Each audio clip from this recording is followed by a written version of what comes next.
Heath from Hunting in the Outdoors here. Just thought I'd do a quick video just on the dry aging that we're doing at the moment in our cleaver salami cabinets. So the dry aging cabinet is the Bullock.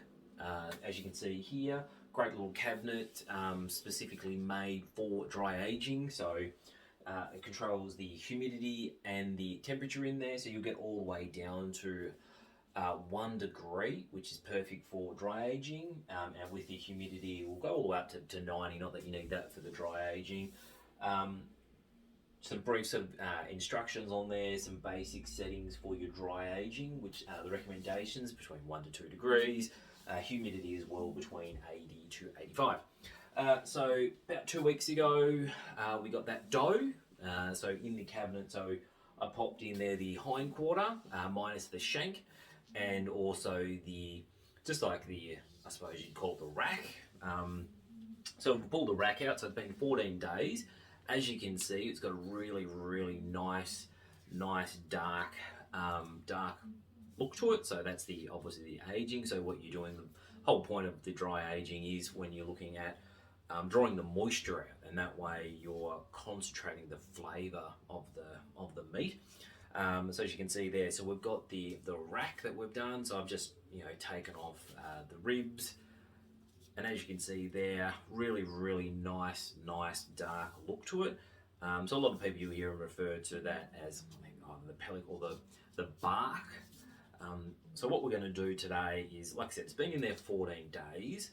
So normally minimum 14, maximum, I suppose, however your imagination can take you. So what we'll do today is, I'm planning on testing it today. So what I'll do is I'll take off the strip down there, which is your back strip, or I might say the loin. So you got your back strip, so we'll take that off to see how it looks, and then we'll pop it back in there and leave the other side for about another week.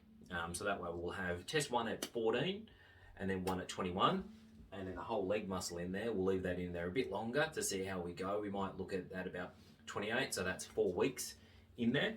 First, what we'll do is we'll give this a bit of a weigh to see what the current weight is. When I popped it in, it was at, I think it was about, I've got my little book, at 1.5 kilos. So if we weigh that now, not that you guys can see the scales too well. So if I pop that on there, what we'll do, have a look. So we're at 1.2, as you can see. I've got my little friend here with me. So 1.2 kilos, which gives us about, quick math, what's that about? 300, about 20%.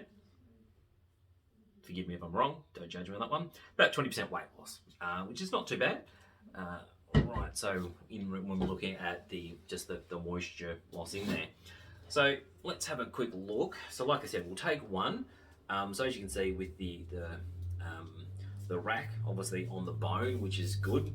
Keep it on the bone, because venison obviously is pretty, there's not a lot of fat on your venison.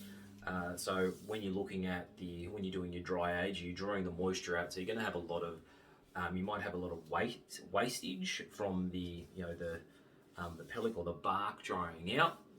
So leaving on the bone will obviously protect that other the inside of the meat there to help with the loss. So let's just give that a quick cut. We'll see what we're working with there. Like I said, it's got a fantastic look to it when we look at how dark it is. And if you want to get smell, it's actually got a really nice sort of smell to it at the moment. A lot of people you talk about when they're dry aging, they'll talk about it having some will say it has a woody smell to it. But look, to be honest, this is my first time with dry aging. And so that's why thank you very much to Cleaver for them supplying that particular cabinet, so we can really test out how this dry aging is going to work. Oof. Yeah, like the outside's got a really nice firm feel to it. Now when we're starting to cut into it at the moment, you can certainly see in there it's actually just pretty much, if we look here, you'll see that it's starting to, you don't even need a knife, it's starting to pull away already from the bone. So it's got a, she's pretty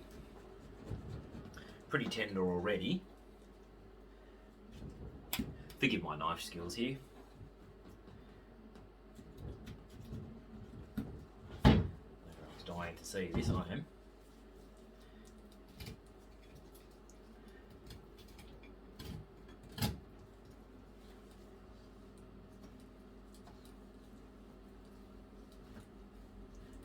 Wow.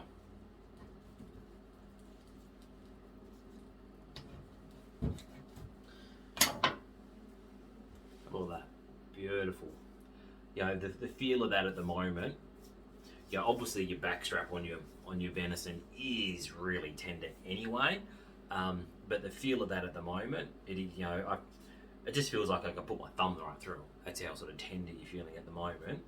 So what we'll do is, obviously, we'll trim off the bark, the pellet, and that way, then what we'll do is we'll fry that one up and see what we're left over with.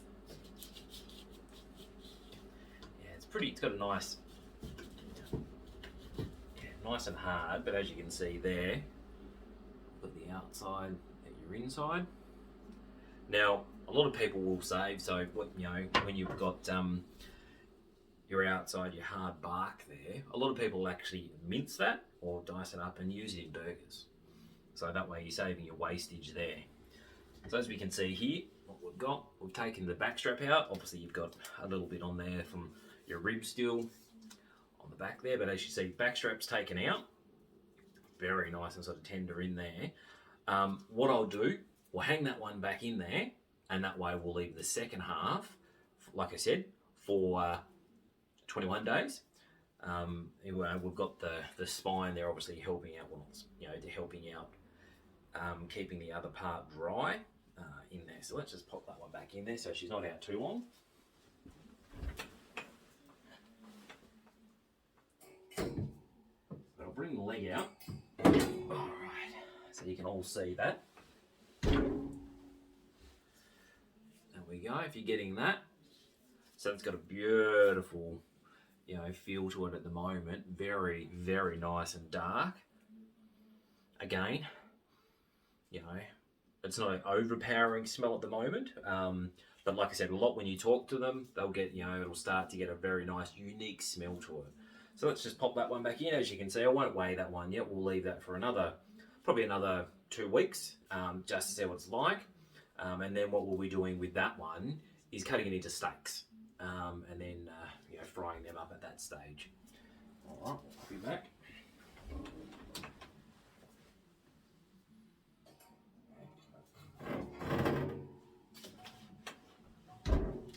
Lovely.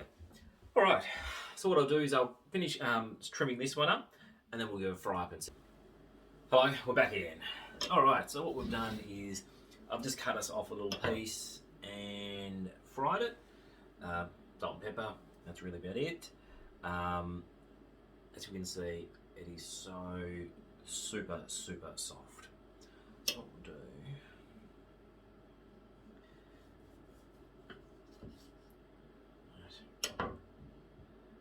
probably a little bit done more than I'd normally like. As you can see, it's about, oh look, it's still medium, medium rare. As we can see there, but when I'm talking about it, it is super, super, super soft. There's no, let's look.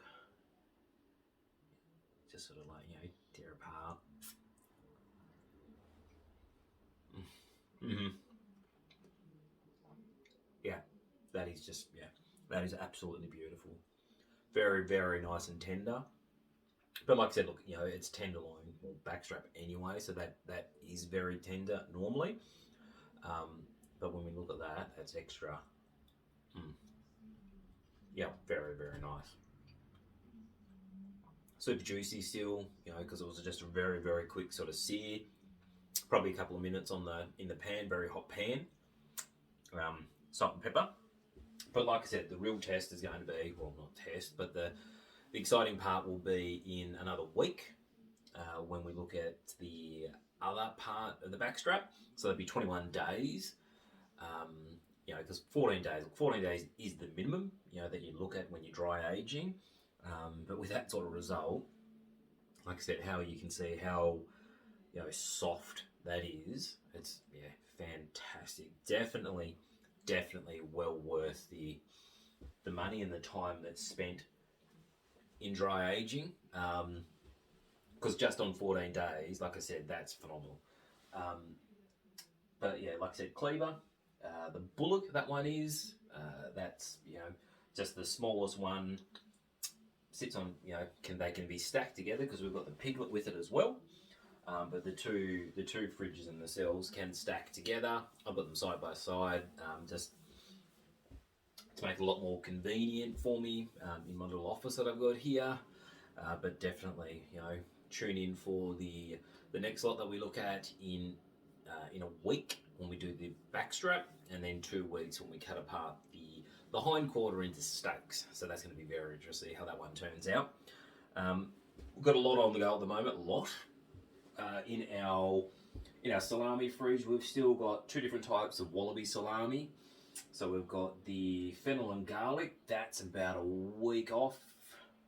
It's at about 35% weight loss at the moment. So we're looking for about a week and a half. Then we'll vaxil that and equalise it just to to stop any sort of potential case hardening. Is a bit firm, but it'll just help the moisture just equalise out. Duck pastrami, 2 of those in there at the moment. They're nearly ready.